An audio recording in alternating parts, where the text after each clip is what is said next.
দেশের প্রধানমন্ত্রী যখন মোদি, এই মোদি জামানায় ভারতবর্ষের সব থেকে নোংরা ট্রেন আমাদের পশ্চিমবঙ্গে এবং বিহারের মধ্যে চলছে।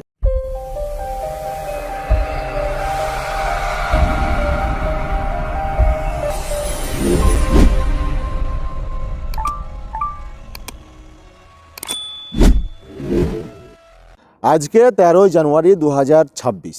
হ্যাঁ, গতকালকে 12 জানুয়ারি ছিল স্বামী বিবেকানন্দের জন্মদিন এবং বিশ্ব যুব দিবস। এই বিশ্ব যুব দিবস উপলক্ষে তৃণমূল কংগ্রেসের বাংলার সকল ডিজিটাল যোদ্ধাদের নিয়ে কালকে অভিষেক বন্দ্যোপাধ্যায়ের একটা সভা ছিল কলকাতার মিলন মেলা মাঠে।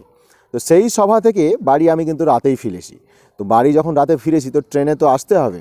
তো এমন একটা ট্রেনে আমি এসেছি যে ট্রেনের পরিকাঠামো একদমই জঘন্য, তাও আবার মোদি জামানায়। তোমরা হয়তো অনেকের সবাই বাড়ি পৌঁছে গেছো, ঠিকঠাকভাবে হয়তো ঘুমিয়ে এসছো, কিন্তু দুর্ভাগ্যের বিষয় গত রাতে আমার রিজার্ভেশনের টিকিট ছিল। রিজার্ভেশনের টিকিট থাকার পরেও ট্রেনের যে আওয়াজ আর এই ঠান্ডার দিনে যে বাইরের হাওয়া, কোনো ভালো পরিষেবা ট্রেনের ভিতর নেই। যেদিক সেদিক দিয়ে হাওয়া ঢুকছে আর ট্রেনের আওয়াজ তো ভিতরে যাবে। রিজার্ভেশনের কামরাগুলোতে জেনারেলের থেকে অনেকটা কিন্তু আওয়াজ কিংবা ঠান্ডা খুব কম লাগে, কিন্তু এতটাই জঘন্য পরিষেবা, এতটাই পুরনো হয়েছে ট্রেনটি যে রক্ষণাবেক্ষণের কোনো দায়িত্ব নেই মোদির। শুধুমাত্র তাকে বিক্রি করতে দাও, তাকে দেশের রেল বিক্রি করতে দাও, কোল বিক্রি করতে দাও, বিদ্যুৎ পরিষেবা বিক্রি করতে দাও, বড় বড় দেশের সম্পত্তিগুলোকে বিক্রি করতে দাও, দেশের সর্বস্তরীয় সম্পত্তিগুলোকে বেসরকারি করতে দাও, তার বেলা ঠিক আছে। কিন্তু এই যে রেল পরিষেবা, এই রেল পরিষেবা যে এত জঘন্য পরিষেবা হয়ে আছে যে ট্রেনটাকে যে চেঞ্জ করবে, চেঞ্জ করার কোনো প্রয়োজন মনে করে না, যে রিপেয়ারিং করবে সেটাও মনে করে না। আজকে বিহার এবং বাংলার মানুষ সেই ট্রেনটা কিন্তু নিত্যদিনের যাত্রী। শিয়ালদা থেকে সহরসা, যে হাটে বাজারের ট্রেনটার কথা বলি, প্রতিদিন 9টা 15-তে শিয়ালদা স্টেশন থেকে সহরসা যাওয়ার উদ্দেশ্যে এই ট্রেনটা ছাড়ে। কিন্তু এই যে বর্তমান পরিস্থিতি, এই ঠান্ডা, হাড় কাঁপানো কনকনে ঠান্ডাতে একদমই জেনারেল কিংবা রিজার্ভেশন যাতেই আসুন না কেন আপনাকে রাতে কষ্ট পেতেই হবে।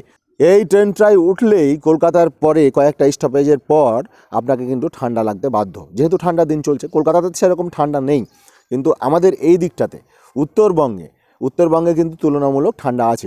উত্তরবঙ্গে যে ট্রেনটা আসবে মালদা, মুর্শিদাবাদ, তারপরে কাটিহার দিয়ে যে সহরসা যাবে, এই দিকের লোকগুলোকে কিন্তু ঠান্ডা লাগে ভালো ঠান্ডা লাগে। ট্রেনের যা পরিস্থিতি, কোনো রকমভাবে পরিকাঠামো ঠিক নাই, ট্রেনের বডি ঠিক নাই, যেখান সেখান দিয়ে হাওয়া ঢুকছে আর আওয়াজ তো প্রচুর ঢুকছে। অবশ্যই বেশি করে ভিডিওটা শেয়ার হবে এই মোদির জন্য, যাতে অতি শীঘ্রই রেলমন্ত্রী অশ্বিনী বৈষ্ণব এই ট্রেনের রক্ষণাবেক্ষণ করেন, ট্রেনটাকে যাতে রিপেয়ারিং করেন, অথবা এই ট্রেনটাকে চেঞ্জ করে নতুন হাটে বাজারের ট্রেন একটা দেয়, তাহলে মানুষের খুব উপকার হবে বাংলার আর বিহারের। আপনার কি মনে হয়? তবে আমার তো মনে হচ্ছে না এরা ট্রেনটাকে রিপেয়ারিং কিংবা চেঞ্জ করবে। আমরা কি দেখেছি ইদানিং মোদি জামানায় ট্রেন দুর্ঘটনার সংখ্যা কিন্তু অনেক বেশি। কারণ কি জানেন? কারণ একটাই, রক্ষণাবেক্ষণের অভাব। এই 2014 সালের পর থেকে নিয়ে 2026 পর্যন্ত শুধু এরা বিশ্বগুরুর ডঙ্কা বাজিয়ে যাচ্ছে, মিথ্যার ডঙ্কা বাজিয়ে যাচ্ছে, কাজের কাজ কিছু করে না।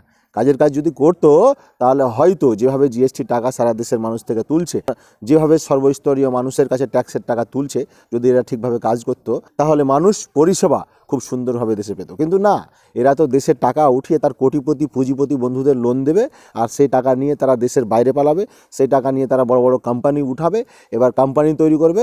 যখন লোন পরিশোধ করার সময় হবে তখন যা টাকা দিয়েছিল তার অর্ধেক টাকা দিয়ে লোন মকুব। আর উল্টো দিকে কৃষকদের যখন লোন দেওয়া হচ্ছে, সামান্য কিছু লোন, তাও ঠিকমতো কৃষকেরা যদি লোনটা পরিশোধ না করতে পারে, কত চাপ, তার বাড়ি দখল করে নেওয়া, কি করে নেওয়া না করে নেওয়া, কত মেন্টালি টর্চার, এমনকি কৃষক আত্মহত্যার পরিমাণটাও দিন দিন বেড়ে চলেছে।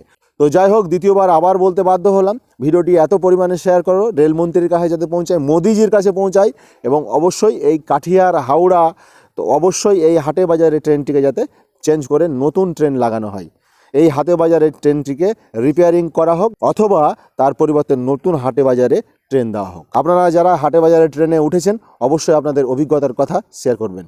ভালো থাকবেন সকলে, ধন্যবাদ।